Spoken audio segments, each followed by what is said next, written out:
of extraterrestrial A origin. large, hairy creature with arms that hang down beside its, bore down on its sides. Smelly heavens. And I told him my name, and when I told him his name, he said he was called Cold. It is not anything from this earth that I'm quite sure of. You're listening to the Strangeology Podcast. I'm your host, Jeff Foran, and this is your place to explore the weird, strange, and unexplained.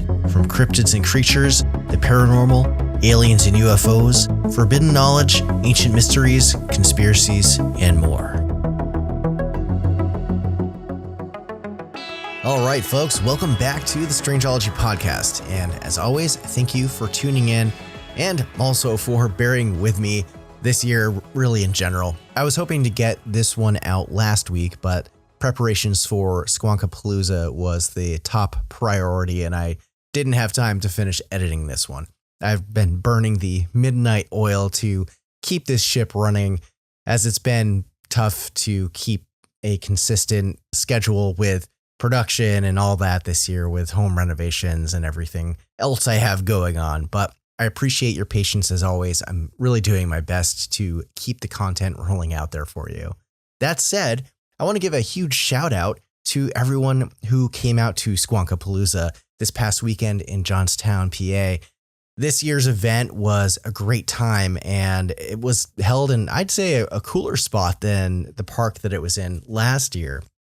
This year, it was held at the Bottleworks Cultural Center, which was, it had this kind of green out in front of it, and there was also an indoor spot for vendors and this rooftop pavilion for speakers and musicians. It was definitely a pretty interesting spot. I was so busy for most of the day, though, that I didn't even have a chance to check all of that out. But I had a blast vending as usual and meeting so many of you in person who listen to the show and support me on social media, and just seeing the cryptid community show up strong as usual. And big thanks to everyone who supported me by grabbing merch or just stopping by my tent to say hello. It really means the world to me that you do that. It's also awesome getting to reconnect with friends in the community, especially since this year has been pretty light on shows for Strangeology with everything going on. But I got to set up next to a friend and supporter of the show, Easton Hawk, of course, and a huge thanks again, man, for all your help, and to Dylan too. I also got to see Mothboy Matt and Mothgirl Kate, which they had a food truck for the event and they were killing it. I also got to see Eerie Eric, as well as Lisa from Cryptid Comforts and Joe from Cryptoteology, and they're the ones who organize Squonkapalooza. And also Danner from Contra Dust Designs. I'm sure I'm forgetting some other folks too. But yeah, it's always so great to see everyone. These events always feel kind of like a mini family reunion in a way. And they're one of the things that I love doing most about these events. Now, the other event, the only other event that I have left for this year for 2025, and it's the best event of the year in the Northeast. So mark your calendars, which is the Whitehall Sasquatch Calling Contest and Festival in Whitehall, New York, which happens on Saturday, September 28th. This is going to be my fourth year at the event, and it's always so much fun. There's great vendors, killer speakers, food trucks, and of course the infamous Bigfoot Calling Contest at the end of the day in the little amphitheater that they have over the river there. I even doubled my vendor space this year, which is going to be interesting, so I can have more space to work with, bring more merch and all that. So if you're up in the upstate New York or New England region, you should definitely come hang out. It happens in Skeensboro Park. It goes from 10 a.m. to 6 p.m. It's really a great time. So hopefully we'll see you out there. Now let's talk about today's episode. This is the second interview from my Contact in the Desert 2025 series, and I'm really stoked today to share my conversation with fellow podcast host Kelly Chase of the Cosmosis Podcast. Kelly and I got into a little bit of everything. We talked about her journey into podcasting, UFO sightings, cryptids, the current state of UFO disclosure, and the bigger picture and implications of all all of it, as well as window areas, Skinwalker Ranch. It was a great chat. We kind of touched on all sorts of stuff. So I think you're really going to dig it. Now, quick disclaimer before we jump in. If you didn't listen to the last episode, the audio quality on this series, they're not going to be quite up to the usual standard. The media room that this episode was recorded in had high ceilings, no sound treatment, and a fair amount of background noise from the hallway that was outside of the room. So I've done my best to clean it up in post, and it's absolutely listenable. Just a heads up that it might sound a little bit different than usual, but it's all good. And also, if you're missing regular content from me, don't forget to follow Strangeology on all the socials, Instagram, TikTok, Facebook, YouTube. I'm still posting a couple short form videos every week. So that's usually the best way to keep up in between podcast episodes. And of course, as always, all the links are in the show notes. And finally, if you've been enjoying the show, please take a second to leave a 5-star review for me. It's free, quick, and helps more weirdos like us find Strangeology and get this thing to the next level. All right, let's get into it. Here's my conversation with Kelly Chase, recorded live at Contact in the Desert. Let's go.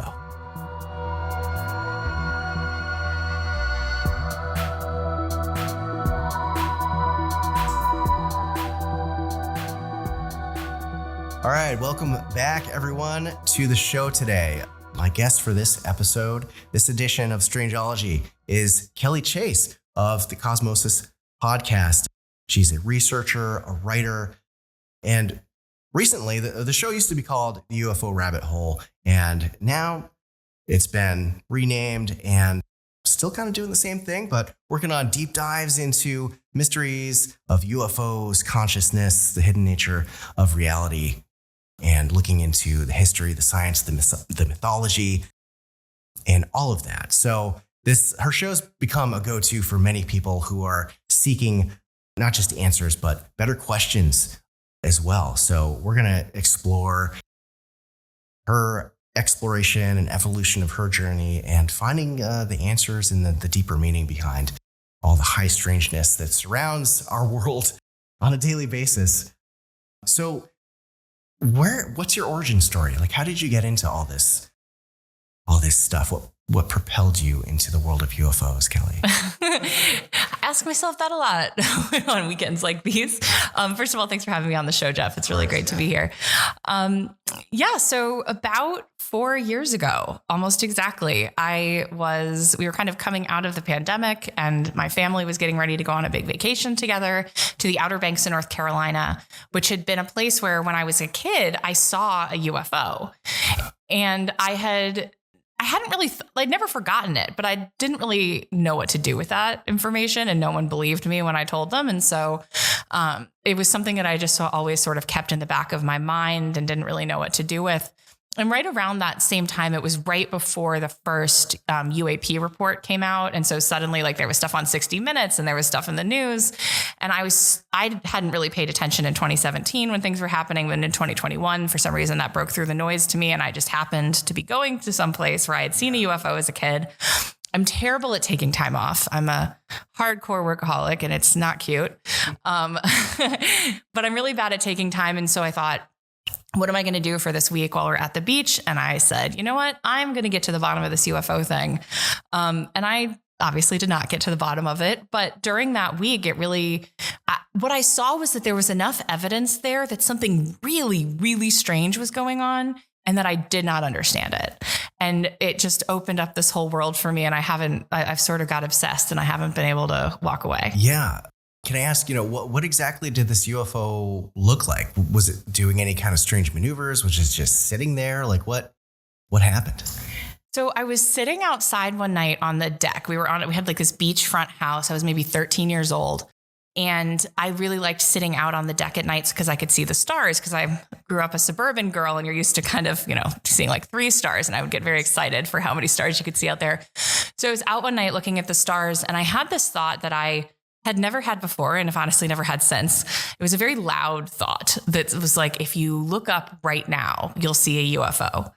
And I looked up and there was this kind of clear, bright white light coming across the sky. And it seemed a little fast for a plane, but it wouldn't have been something that I clocked, except that like almost as soon as I looked at it, it did 2 hard right angle turns and then just went like off across the horizon, just faster than anything I'd ever seen move. And I was like, what was that? And I ran inside and I told my family and no one believed me. And so it just became this thing that kind of lived in the back of my mind. And I thought about it sometimes, but I just didn't really know what I saw. Yeah. I mean, there's certainly a lot of stories like that. My listeners know, of course, that when I was about, what year was it? I was like 13. It was like 1997. I saw a massive triangle hovering silently over trees and drove right under it with my brother. And I've known people who have seen something similar, like they thought it was a satellite in the sky, and then all of a sudden it makes a turn on a dime and just goes in an entirely different direction at like, speed of light. Probably not that fast, obviously, but, faster than conventional aircraft would go. And it's just like, when people see that kind of stuff, it really kind of changes your understanding. It breaks your reality because we're so like grounded in materialism and like the here and now and what's going on with human civilization that when that stuff happens, it's like, oh, this isn't all there is. Now what was your background before doing this? You were in kind of like a branding type of thing, or? Yeah, I was a brand director for an e-com company. Okay. So, I mean, I had sort of been pursuing that for years, and I was very my career was extraordinarily important to me. It was, like I said, I'm a workaholic. It was probably an outsized part of my identity. So the fact that this kind of happened to me and I lost all interest in this thing that I had been pursuing for like 15 years and was like walked away from my career shortly thereafter and have been doing this since. Yeah. Do you still find that there's like, your knowledge and skill set, does that kind of influence at all like what you're doing now with Cosmosis? I think it really does. I mean, part of it is just, obviously if you want to get your stuff out there, having some understanding of marketing, I think definitely helps. But even more than that, the thing about marketing is I've always said that it's kind of like psychology for sociopaths. And there was a part of me as I got further into my career that became increasingly aware of that and sort of like uncomfortable with that aspect of it. And so it just kind of drove me to work for companies that were kind of that really prioritized ethics and doing marketing in a certain way. But there was still something about it that always was a little, I was getting to a point where it was becoming more and more uncomfortable for me. But I'm really grateful for that background because I think in terms of the things that we come up against in the UFO community, in terms of like narrative control and that sort of thing, that it's a lot, that skill set, I think helps me see and identify and parse some pieces of that. Not that I have some sort of, insider knowledge or that I think I'm right all the time, but it does help me give some context to the ways in which these narratives move and are sometimes manipulated. Yeah. Well, I mean, it's great to come into these things with, some additional skill sets because there is a lot of riffraff, a lot of disinformation to sift through with this stuff, of course. So you have to be very careful about what you're looking into. Now, I understand that you had some paranormal experiences growing up as well. Can you talk about that at all? Yeah, absolutely. I mean, something that's been so crazy about this experience and getting into all of this is that I had spent most of my adult life being an atheist, kind of a strict materialist. I didn't believe in any of this stuff. I was very anti-woo and the kind of person who's vocal about that, right? How fun of me. Great at parties. But yeah, getting into this, it didn't just help me kind of reclaim that UFO experience, but going back through my history, there was a house. I come from a family that's very, of that mindset, atheist, strict materialist. But even like my brother and my mom and like my dad when he was alive are all like, yeah, that one house we lived in was haunted. Like for real. Like there are things that happened there that we just couldn't understand. I've throughout my life had some sort of like precognitive events. It's not something I have any kind of control over, but there have been points in my life where actually like New Year's Eve 2020, I was standing with my brother in the window looking out at some fireworks that were going off by my house. And I just had this flash and I turned to him and I said like our mom is sick and it's in her chest and like it might this could be it. And she told us like 3 days later that she had breast cancer. And I had so there've been like little things like that have kind of happened to me throughout my life that I didn't think much of at the time, but then I was kind of able to go back and reclaim some of those things and be like, you know what, maybe I can trust myself. Like maybe I can believe my experience, even if I don't necessarily know what it means. Right. Yeah. That's, yeah. I mean, sometimes we got to listen to ourselves too. Right. Yeah. Yeah, I'm sorry to hear about that with your mom. And oh, thanks. She made it, which is good. She's better now. In remission, I should say. Has a happy ending. That is happy news for sure. Well, so, before we started recording, I asked about, how the show is doing and all that. So your show used to be called the UFO Rabbit Hole, and now it's called Cosmosis. What led to the decision to kind of switch things up?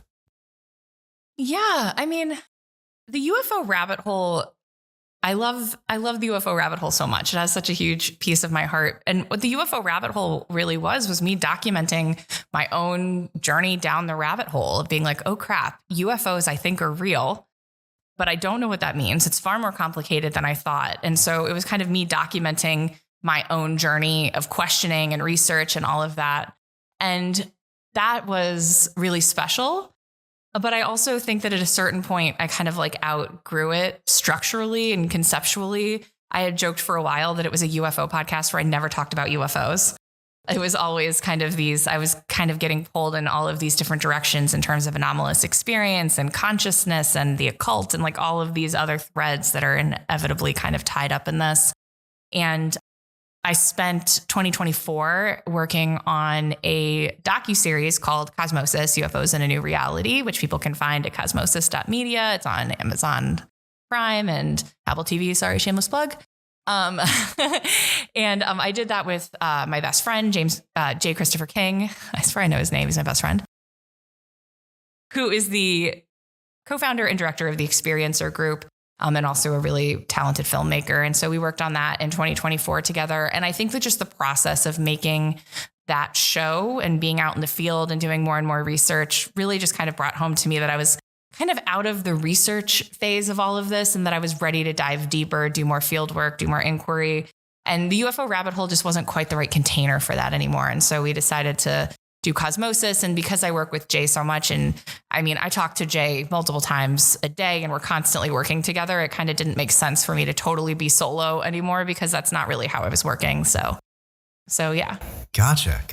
So, what are the goals moving forward? Are you going to do more documentary work, get into the field and instead of just sitting behind the microphone?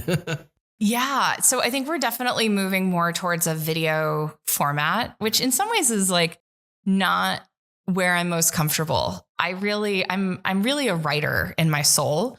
And so I think that it was really natural for me to kind of like script my episodes and be behind a microphone and never really in front of a camera.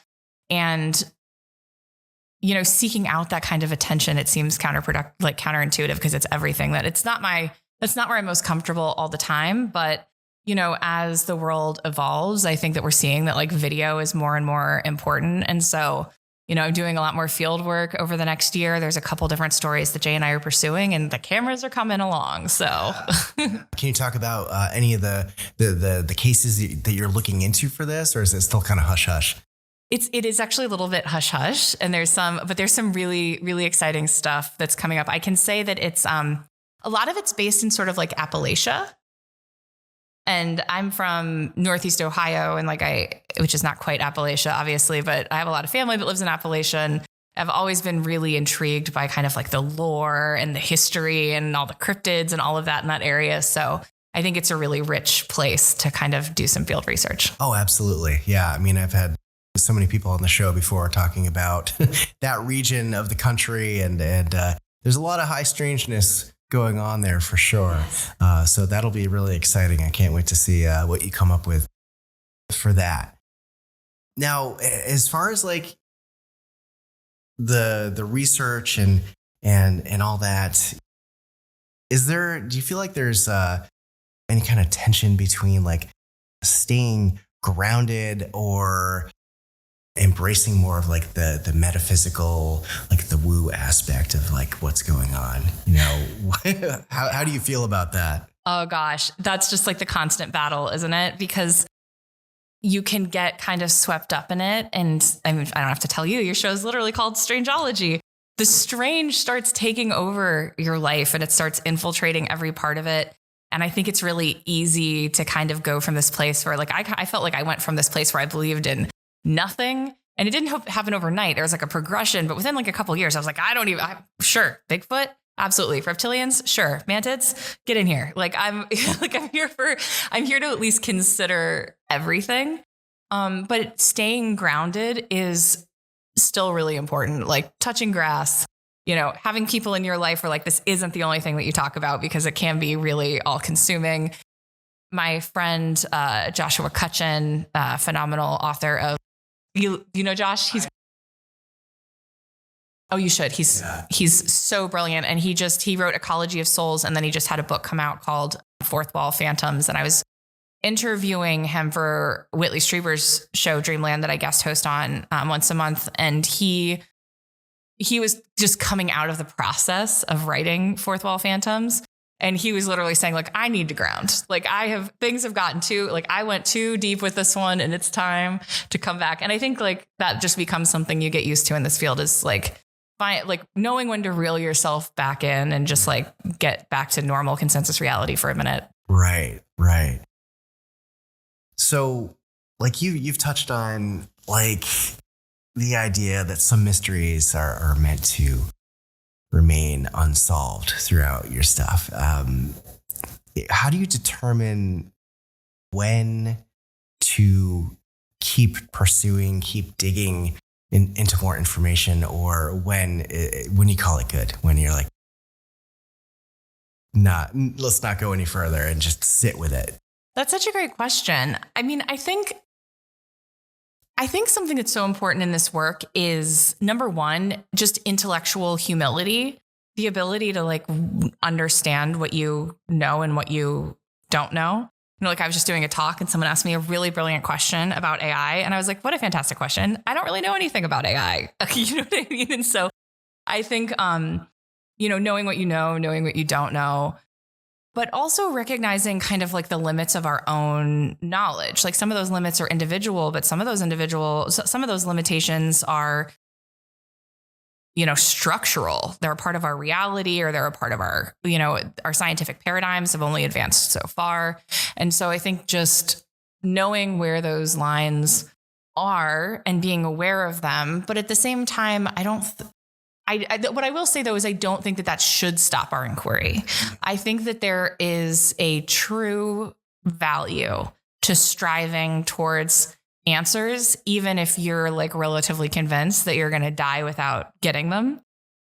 Because I think that act of inquiry and of striving ends up being so rich and full and fulfilling in ways that are hard to quantify unnecessarily, but that, those of us who engage in this all the time, that you see what it does in your life. Right.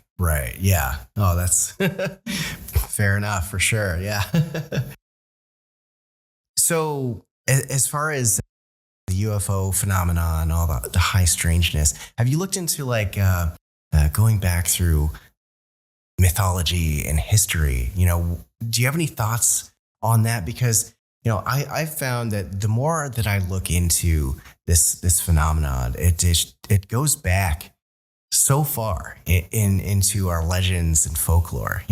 What do you think of all that? I love all of that. And there's a part of me that like just wants to forget about UFOs forever and just go back and like look at all the ancient mysteries stuff. Like it really calls to me and it's so much fun. I think that what's really important about those things is this recognition that like we have this idea that scientific progress or understanding about things moves in this like straight line, and that we're always progressing and just getting like smarter and smarter and more able to understand our reality. And I don't think that that's necessarily the case. Like we've clearly made some huge advances over the last few hundred years with what we're able to do. But in some ways we've like amputated these large pieces of human experience and just sort of like relegated them to the trash bin because we don't want to deal with it and it doesn't fit within our current paradigm. And I think when you go back and you look at what human understanding has been of the anomalous, of non-human intelligence, of all of these things over like millennia, that suddenly myths and that sort of thing end up, there's a lot of valuable information, I think, stored in those. And I think that we need to rethink what mythology even is. Yeah. Yeah. I mean, it's so interesting, you know, all the ancient stories, the ancient knowledge, especially with Native American First Nations people. Last night, me and my colleagues got sucked into a conversation at the meet and greet upstairs, and we were talking with this guy, and he was talking about his not sure if I can really say, but you know, working for government, contracting stuff, and you know, he was a member of a Native American tribe, and they have all these stories going back and petroglyphs and rock art. And, you know, it's really interesting to think about all of that. And, you know, recently I was looking into information out of Passport to Magonia with Jacques Vallée and the control system and this cosmic trickster element that seems to be present with humanity since the dawn of time. And it's just like, is that what's going on? I don't know, but it's really super interesting. Have you ever kind of looked into Jacques Vallée and all that? Oh yeah. Yeah. No, huge fan of Vallée. And I think Vallée and Keel probably have been maybe the most influential on me. And they dovetail together really nicely, right? Because Jacques Vallée in some ways like handles, you know, talks about how these things relate to like mythology and like fairy lore and all of that. And then Keel was like, I literally just got in my car and drove over here and this is happening in Appalachia right now, or, you know, in the 70s when he was doing this. And so they're great together. Yeah. The Mothman prophecies and, yes. and all that and all the high strangeness, the Men in Black, the orbs in the sky, Indrid Cold. Yes. I love all that stuff. Same. Yeah. You know, you've had your personal experiences. Obviously, they've influenced where you've come to today. And I mean, where do we go next? You know, what do you think the next like 5-10 years is going to look like with what's going on? Because we have so much going on with the government, which is surprising. I never thought I'd see in my lifetime. Right. That things would be being talked about in a serious manner. Of course, we have David Grush and Jacob Barber coming forward. More whistleblowers, I'm sure, will come out with more information, of course. But yeah, like, where do you see us going? Gosh, yeah, the $1 million question. I think it's going to be really interesting because it does seem like there's a double-edged sword with where we're at with disclosure, because there was like complete denial. And now it seems like it felt like it was going very slowly at the time, but now it seems like it's actually happened very quickly over these last few years that we've gone from this place where it was like complete denial. And now it's almost like it's like flooding the zone with all of this like potential lore and history and acknowledgement and like all of these things. And I think it makes it somehow it doesn't make it easier for us to understand what's going on. Like we have more information, but the quality of that information is sometimes in question. And we as kind of like everyday people who don't have clearances don't really have a real ability to gauge 100% like what's going on here. And so I don't know. Like, I think that disclosure is going to continue to advance, but my prediction is that we will be surprised at how much that doesn't actually help when it comes to understanding the larger scope of what's going on. And, you pair that with the fact that we're looking at the rise of AI and quantum computing and all of these other things where, there's scientists who are now considering the idea that plasma could be intelligent, and plasma is like 99% of the visible universe. Like, what the heck does that mean? And so there's so much going on, I think, that's going to continue to challenge us to even think about like, what is a non-human intelligence? And suddenly non-human intelligence is something that's encroaching into all of our lives, not just experiencers. And so it's going to be a wild ride, I think. It's going to be weird. It's going to be weird for sure. Are you familiar with Dr. Robert Temple's work and yes. New Science of Heaven? Yes. I had him on the show like 2 years ago now at this point, 3 years ago. It was a while ago. Wow. Been doing this for a long time. And, he looked into, it's basically all about intelligent plasma.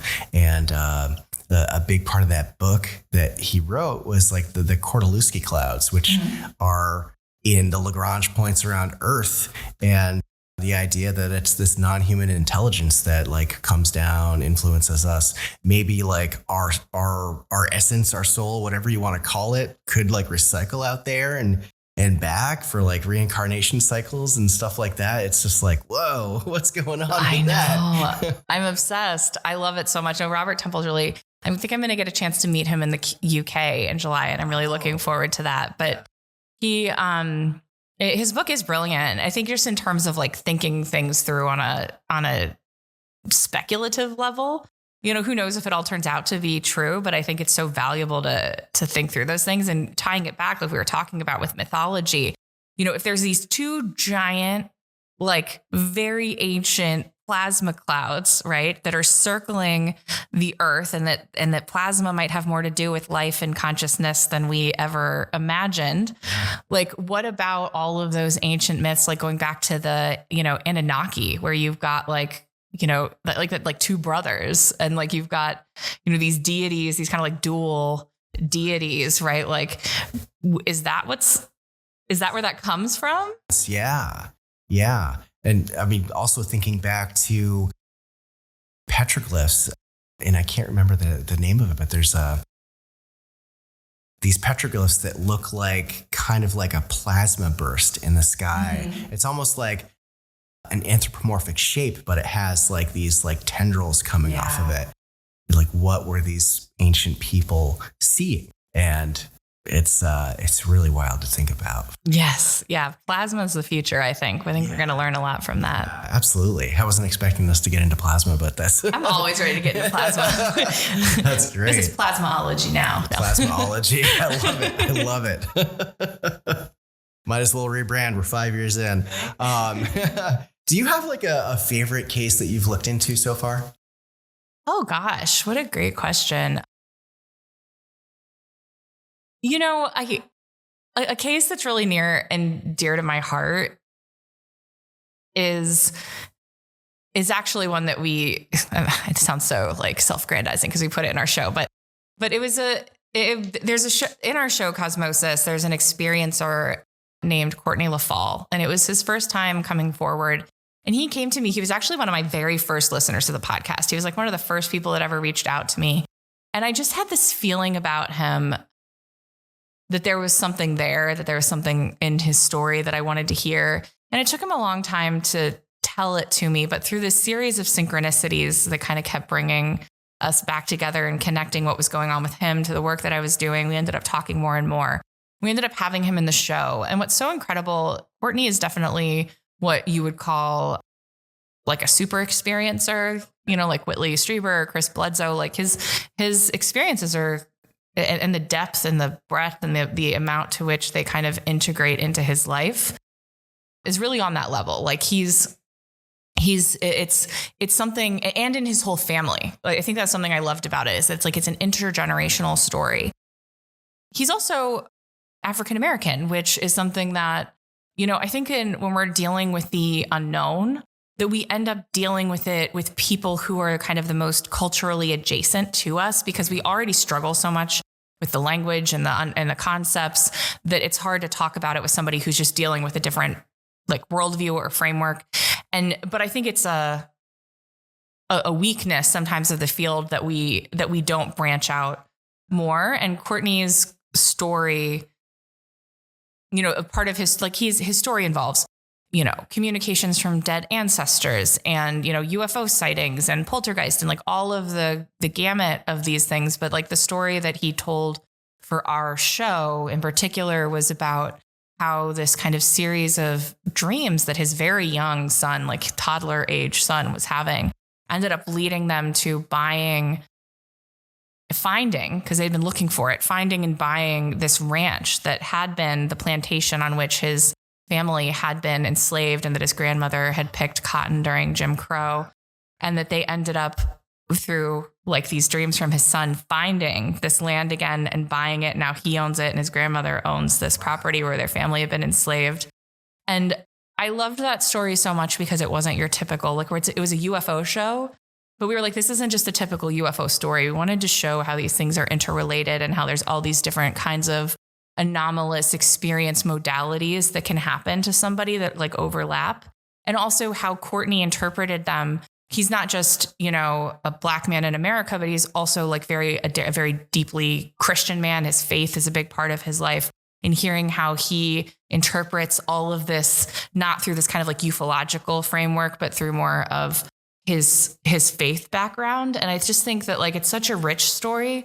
And I think it also just brings a different framing to help us understand that like what we're talking about in ufology and the way we frame it is like kind of this narrow band of interpretation of the anomalous, but that it's much wider than that. And I think the more we can get to the human and that we can hear from like all kinds of different people, that it gives us a better perspective on what we're dealing with. Yeah, that's super interesting that, you know, you got to talk to someone who has had all these experiences, like, you know, the Whitley Strieber's and the Chris Bledsoes of the world. That's great. Thanks for sharing that. Also wondering, aside from, you know, UFO cases, you mentioned Appalachia cryptids before. Do you look into cryptids? I love cryptids. What's your favorite cryptid? Oh my gosh. Okay. I actually do have a favorite cryptid and it's a weird one. Thank you for asking. No one ever asked me. We talk about everything on this show. Right? So Always just waiting for someone to ask me my favorite cryptid. Yeah. So there's one, and it appeared like it mostly comes from kind of like the mid 1800s. And a lot in like kind of Appalachia and in the South. And it's called a hoop snake. Oh, okay. Have you seen this one? I've seen pictures, but I haven't taken the time to look into more of the lore behind it. Yeah, it's a very weird one. It looks kind of like an Ouroboros because like it's eating it's like has its own tail in its mouth. But people would claim to just be like walking down the country road and here comes this hoop snake. You know, like how you can turn a hula hoop on its side and like roll it? That it was like that they would be this like snake like that, like rolling like a hula hoop down. And that would be it. They just see it go by and then like nothing ever happens up. And I love the hoop snake because it's so like absurd and weird. But that so many people reported seeing that is very strange. Yeah, it's kind of funny. You know, a lot of cryptids are like, okay, that's, you know, probably like a tall tale. Someone was embellishing something like the Slide Rock Bolter of Colorado was like the lumberjack tall tale of like a landslide coming down the Rocky Mountains and not this giant like creature coming down and devouring everything in its path. But yeah, that one, it sounds like, you know, maybe there's a possibility that it could have been real. I mean, obviously snakes can grab onto their tails, but I'm not sure if they can make their whole body rigid and like roll right? around. Like it makes no sense. I think that's why I like it so much. It's just, and it's such an absurd mental picture that it sticks with me. I like that one. Yeah, that's funny. Oh man. What are your thoughts on like window areas? You know, speaking of Appalachia or places like the Alaska Triangle, Bermuda Triangle, even where I'm from in New England, we have the Bridgewater Triangle, the Bennington Triangle. You know, have you ever been to any of these places or looked into them? Yeah, no, I'm really, really fascinated by window areas. You know, obviously Keel fan. Yeah. I would say actually where Courtney's ranch is, we went down there, and that to me seems like a window area. There's not just a ton of stuff that happens just on that ranch, but in the area, there's a lot of like Sasquatch stuff going on, and a lot of, there's a lot of really interesting stuff in East Texas. And I think that might be a hot spot. But yeah, I find window areas to be really, and I think it's something that like we're overlooking, and that it's kind of our westernized view of things. Like to us, like a hill is a hill and a river is just a river, and we don't think of it. But, when we look at, I'm from Ohio, and you look at like the mound building cultures and, like the Serpent Mound and things like that are in Ohio. And there does seem to be there. And then also like all around the world with pyramids and megalithic structures and that sort of thing. It seems like people of the past in certain cultures had this sort of awareness of the importance of certain places and the interplay of the sacred and the divine and the numinous and like particular landscapes in ways that we're just like missing. And so is it something about electromagnetic fields, or is it like the veil's a little thinner there, or like what is it about those places? And I don't know the answer, but I'm fascinated. Yeah. I mean, I don't think anyone really knows the answer. There's, of course, all those different theories. Is the veil thin? What does that mean exactly? Is it quartz crystal deposits underneath, creating a piezoelectric effect, or some kind of wormhole somewhere? We just don't know. But yeah, window areas are super fascinating. Some of the first episodes I did of the show, I was looking into like strange New England stuff, and I covered like Bridgewater Triangle, Bennington Triangle. There's legends of a man-eating rock, or like missing 411 style stuff going on. And it's a weird world that we live in. It is. Oh my gosh. Speaking of weird cryptids, there's another one, and it has like a window area tie-in with, I'm really fascinated by the things that go on around Skinwalker Ranch, because it's not just the ranch. It's like that whole area is super weird. And one that I find really fascinating is that there's a rock quarry that's not far from Skinwalker Ranch that they filled up with water like sometime back in like the 60s or 70s. I forget when exactly, but it was not like super ancient past. Like this is, just a few, fairly recent history. And they filled this thing in with water, and people swim in it. But if you ask like locals, and especially kind of like First Nations people, and like what they'll tell you, that like people, that there's essentially kind of like a Loch Ness style serpent, a giant one that lives in this thing that like eats people sometimes. And it's like, it's crazy enough with Loch Ness, where you have this ancient lake, and then you see this thing that looks like a prehistoric beast of some kind, and you can kind of tell yourself a story of how that might happen. But how does a rock quarry that got filled in just a few decades before get sort of like weirdly haunted by a giant prehistoric looking cryptid? Like, how does that happen? Yeah. I mean, window area for sure. I mean, I've talked with Travis Taylor before, and the impression that I got from him, being involved with the ranch, was that he was leaning towards a lot of more interdimensional type of thing. Like, what's in the mesa? Was it a meteor impact that hit there that caused some kind of rip in the fabric of space and time? And yeah, I mean, that whole area, the Uinta Basin, is like called UFO Alley, right? There's so many. I have the book, the Utah UFO display, and all these different cases of people seeing stuff in the sky or experiencing other high strangeness. It's fascinating for sure. Yeah. I was not familiar with the rock quarry being filled in though, with like, having some kind of, I guess you could call it like a lake monster of sorts. It reminds me a little bit of, are you familiar with like the story of the Oklahoma octopus? No. Okay. So there's a lot of man-made lakes in Oklahoma, because obviously it's like the dead center of the United States. There's not landlocked, but there's like man-made lakes like Lake Thunderbird and Lake Tenkiller. And there's this like legend of this cephalopod type of creature that comes up and like pulls people down. and drowns them. And, there's probably some embellishment. Maybe some people were being irresponsible with their activities and may have, messed up. But, it's interesting to think about, human activity happening in an area of high strangeness. Maybe something came through. Yeah. A portal, a vortex. I don't know. Right. It's so I love the stories that like really, really don't make sense. Those are my favorite because they give you a lot to play with. Yeah.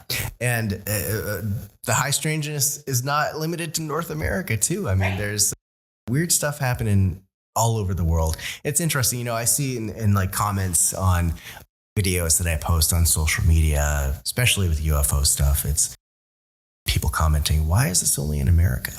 Why only the United States? But it's not.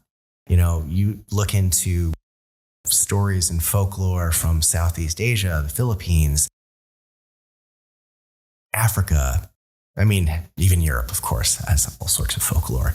It's not just limited to here. It's a global phenomenon, it seems like. Absolutely. So, yeah, South America too, especially a hotspot for Central South America with UFO cases, Virginia, the Colares incident, all that stuff. Right. There's a bunch of crazy stuff in Colombia. Yes, lights and that sort of thing. I've been so busy just getting ready for contact and doing pre-interviews and stuff that the whole Boogosphere story, like I've been trying to follow it and I'm just like, okay, what's going on with this? And like trying to get my information off of people. Have you been looking into that story at all? No, I'm in the same boat. I feel like it's so crazy because I feel like my UFO job is really getting in the way of keeping up with my UFO interests. There's so much.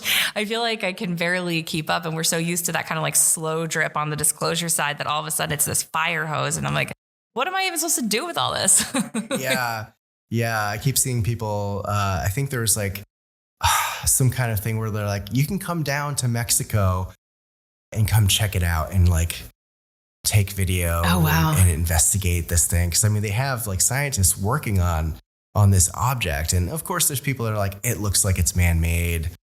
There's some really like suspicious stuff about it. But then again, like there's weird stuff that they're finding like on, I'm not sure if they're doing X-ray or like a CAT scan of it where there's like an object inside and like a whole bunch of like different like micro objects, and like you pour water on it and it boils off, but then you touch it immediately after and it's cold to the touch. It's just like, that's crazy. That's weird. There's some weird stuff going on with it, but yeah, I mean, we'll see. It wouldn't be the first time something was hoaxed, of course, but yeah, I'm definitely curious about that. And, Jaime Maussan's involved with like checking it out. And of course, a lot of people have things to say about him, but, he's certainly brought a lot of interesting things to light in that part of the world that, we otherwise probably wouldn't really get to know about. Yeah, very true. Very true. Yeah, well, hey, this has been a really fun conversation, Kelly. Thank you so much for coming on the show. Getting to meet you in person. This has been good. Before we wrap things up, can you let my listeners know where to find all of your stuff online? Yes, thank you. So you can find, if you're looking for the show and also links to the podcast, you can go to cosmosis.media and you'll find everything there. And then I also do a monthly guest hosting spot on Whitley Strieber's Dreamland. So you can find me there once a month, usually like the last episode of the month, as long as I haven't screwed the schedule up for Whitley. So do you have any upcoming other events that you're doing after Contact, or? I do believe so. Jay and I just got asked to speak at the IRVA conference, an International Remote Viewing Conference that'll be held in New Mexico in October. So if you want to Google that, that's going to be a really cool conference. Really looking forward to that. I'm not a remote viewer and neither is Jay. So we were really honored to be asked. We talked about remote viewing and related topics in Cosmosis, and they appreciated what we had to say and invited us to come out. And I was like, I am so there. So I'm very excited. And that'll be in October. Awesome. Great. Well, hey, thanks again so much for coming on. And we'll have to have you back on again in the future. Oh, anytime. Thank you so much for having me, Jess. Yeah, this is great. Thank you.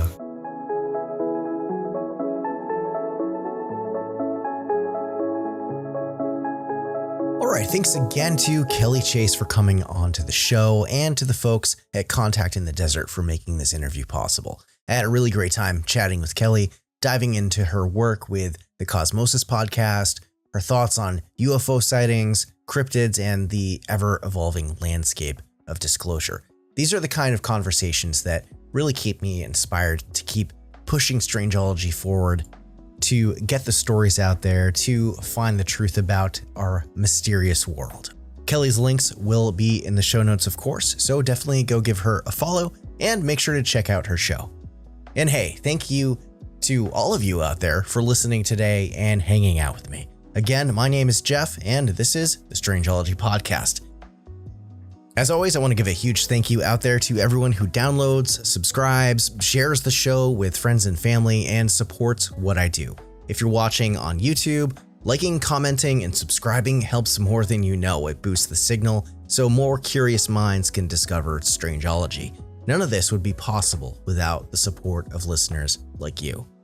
And don't forget, if you want more content from me between podcast episodes, make sure to follow Strangeology over on Instagram, Facebook, TikTok, and YouTube.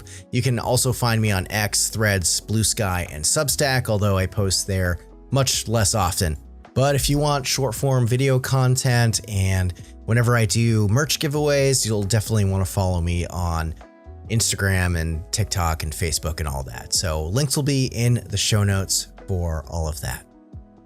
Also, shout out to new supporters, Chris G, Jessica, and Lino. Thank you so much for jumping on the Patreon bandwagon and helping to support the show. If you want to support Strangeology and get access to exclusive perks, there are a couple ways to do that.